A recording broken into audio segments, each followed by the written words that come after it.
Hi everyone, Filippa here. I am really excited to do this video because it was kind of a long time since. I feel it's so valuable to put up some classes for you to be doing, so I am really hoping that you are enjoying those. But today I really wanted to talk about such an important topic that was a breakthrough for me on my own healing journey. Which was the realization of two myths which exists in our society when it comes to pelvic floor.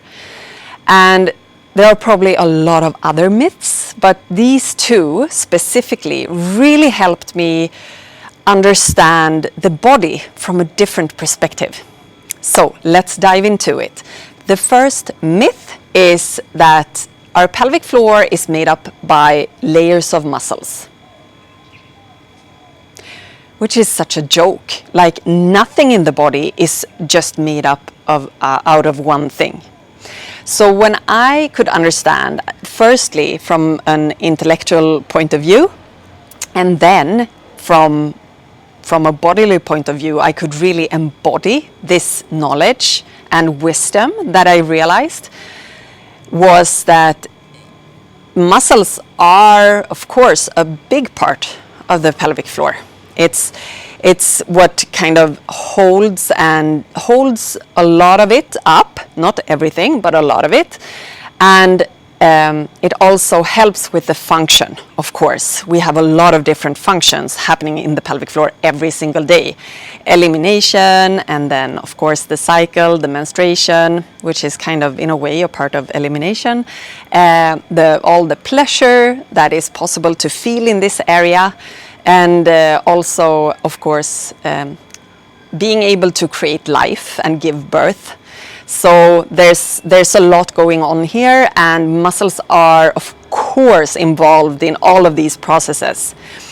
But when I realized that my pelvic floor health is not dependent on the muscles, or rather to be able to do kegels, because I couldn't. When I had the worst symptoms of my life, which was cystocele, rectocele, wideness, hemorrhoids, it was just like a war in my pelvic floor. I was so depressed when I couldn't do kegels. It was like it was my last resort, my only hope. And when I finally understood that there's so much more components involved in the pelvic floor, it shifted everything for me. So first of all, fascia. And there's so much research going on around fascia, what it is, what function it has, and it has a lot of different functions. And we're just in the beginning of exploring this. But first of all, it's definitely a part of the support structure. So it's not just the muscles, it's the fascia, in combination with the muscles, in partnership with the muscles. And then also, fascia is a very intelligent organ. It holds memories. It can also capture trauma inside and keep it kind of stuck inside, so we need to let it out to regain the function of the fascia again. And this is huge from a pelvic floor perspective. And I talk a lot about this in other videos.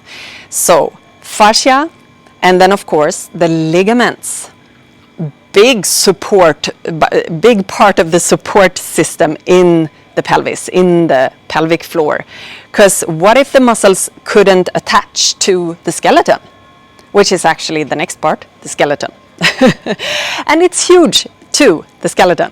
But let's start with the ligaments. So the ligaments are, they need to be mobile too, just as muscles, and they are equally important.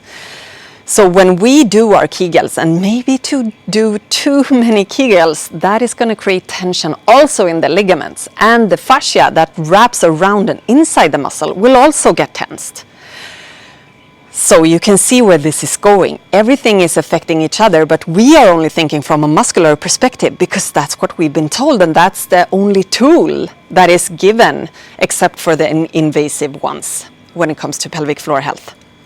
So the last part I want to mention, or skeleton, of course, because that is what the muscles and then the ligaments are connected in two. So to have a healthy skeleton, a strong, of course, where nutrition comes in and right type of exercise that is not only working with the muscles, but taking a more holistic approach to the body.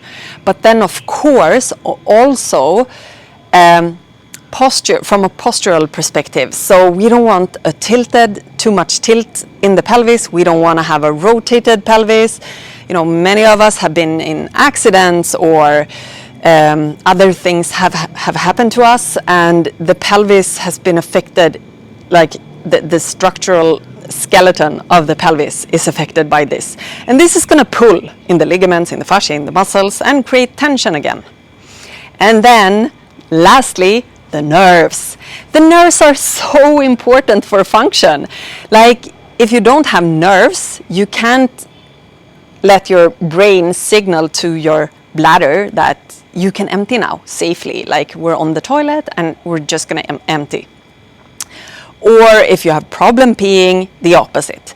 So this communication, like, what do muscles do? Of course, they are important again, but they are squeezing and squeezing, and it's only focus on the muscle fibers.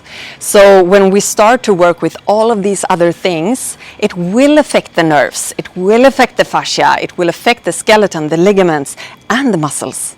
So it's a bonus, like it's just a bonus to work in other ways, to vitalize your pelvic floor instead of strengthen it, to create function again, to view it as a holistic part of your body. And it's actually a part of your body too. So you have all of these components: muscles, fascia, ligaments, skeletons, and nerves. And of course, they are important, and they are all connected to everything else in your body. Don't forget that. So that's the first myth, that your pelvic floor are a set of muscles that exist in your pelvic floor, and there's nothing else. Second myth.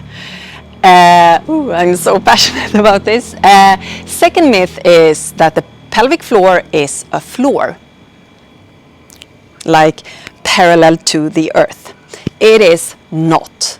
And when I understood this, I was so relieved, because I was like, okay, all of these other muscles, fascia, ligaments, and all of those components do not have to carry the weight of the organs alone.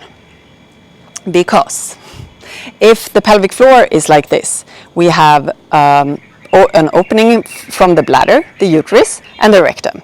And they would all go straight down, and gravity would really pull and affect the whole pelvic floor all the time. When in fact, because we were walking on all fours at one point in history, way back, and our pelvic floor was more like how it is in animals. It's a wall, like this. And then when we started to walk upright, our pelvic floor, of course, shifted position, but it's more like this. It's not the floor like this, it's more like this, which means that you have the pubic bone here on the front side in this angle. And delicately, the bladder, the uterus, and the rectum can rest on this bone, on the pubic bone. You understand?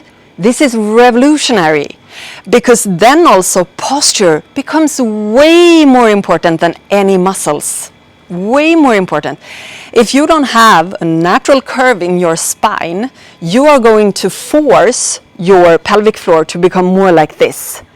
And then, of course, prolapses will happen, leakage, incontinence, and pain, tension. All of this will come as a letter on the post. So, to work with really inviting this natural posture that we were born with, it's nothing weird, not tucking under, as in many Pilates and yoga and everything, you tuck under and you pull your belly in. That is going to angle your pelvic floor like this, and then you have the stomach, the core, pushing in, pressing all the organs down. Not a great idea. So on this channel, everything I talk about is related to this. I may not talk about it in each video, but it is. So the second myth, the pelvic floor is not a floor, it's a diagonal floor or wall, whatever you want to call it. I hope you gained some insights from this video. Please like, subscribe and share with someone. It would make my heart very happy because I'm giving all of my heart to this channel and to you.